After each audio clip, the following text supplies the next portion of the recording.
लोकसभा चुनाव के नतीजों के बाद देश भर की निगाहें बिहार पर थीं।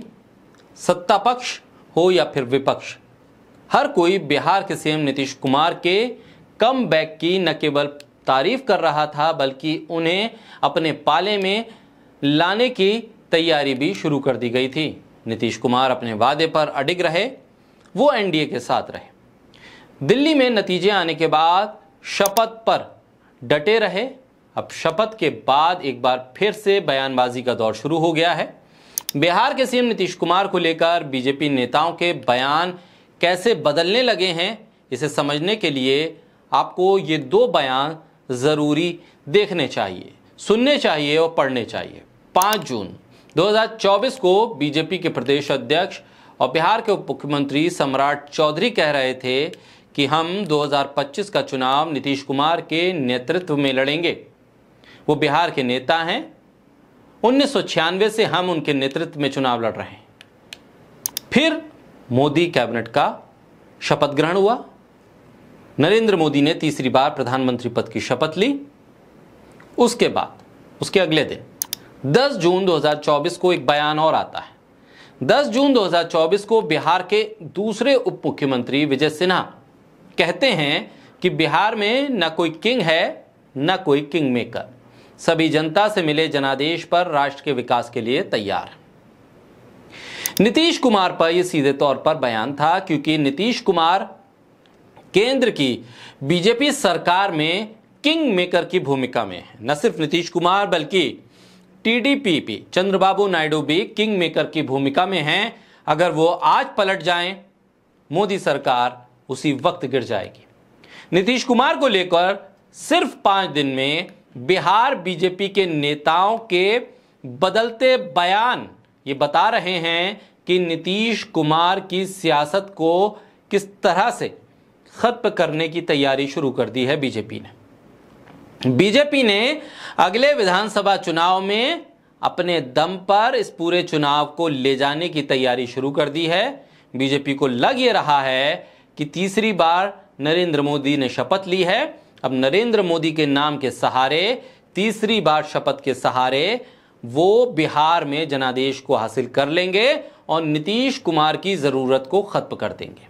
नीतीश कुमार की बैसाखी को हटा देंगे। नीतीश कुमार किंग मेकर हैं, इसमें फिलहाल कोई दो राय नहीं है, क्योंकि आरजेडी से दूर होने के बाद वो बीजेपी के साथ आ गए और बीजेपी के साथ मिलकर सरकार बना ली। नीतीश कुमार लगातार मुख्यमंत्री हैं, चाहे वो आरजेडी के साथ हो या बीजेपी के साथ हो, और केंद्र की चाबी भी नीतीश कुमार और टीडीपी के पास है। इससे कोई इनकार नहीं कर सकता। कहीं ना कहीं नीतीश कुमार का वोट बोलता है।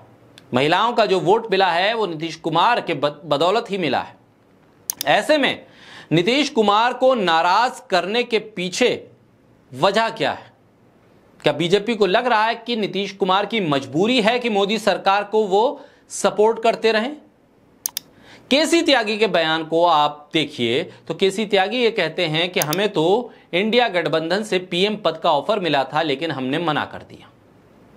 ये बताकर कि नीतीश कुमार पीएम मटेरियल हैं, विपक्ष उन्हें प्रधानमंत्री बनाना चाहता है, लेकिन हम फिर भी नरेंद्र मोदी को तीसरी बार प्रधानमंत्री पद की शपथ दिलवा रहे हैं, लिहाजा हमें और भी कुछ चाहिए।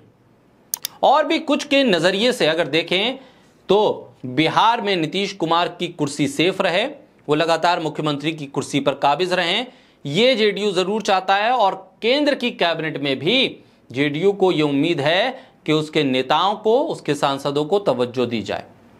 लेकिन बीजेपी के नेताओं को यह लग रहा है कि नीतीश कुमार पर निर्भरता को खत्म करना चाहिए, क्योंकि नीतीश कुमार के भरोसे अगर आप रहेंगे तो वो भरोसा कब तक कायम रहे ये कोई तय नहीं कर सकता।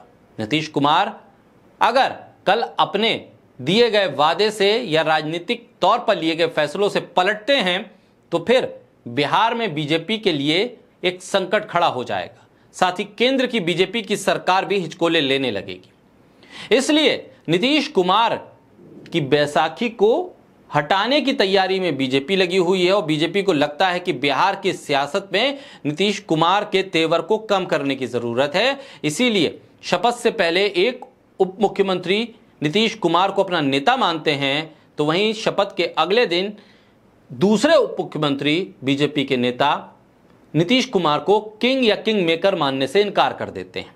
बहरहाल आने वाले वक्त में बिहार हो या महाराष्ट्र, सियासत खूब चमकेगी और बिहार और महाराष्ट्र की सियासत के सहारे ही केंद्र की सियासत भी हिचकोले लेगी या मजबूत होगी, इस पर नजर बनी रहेगी।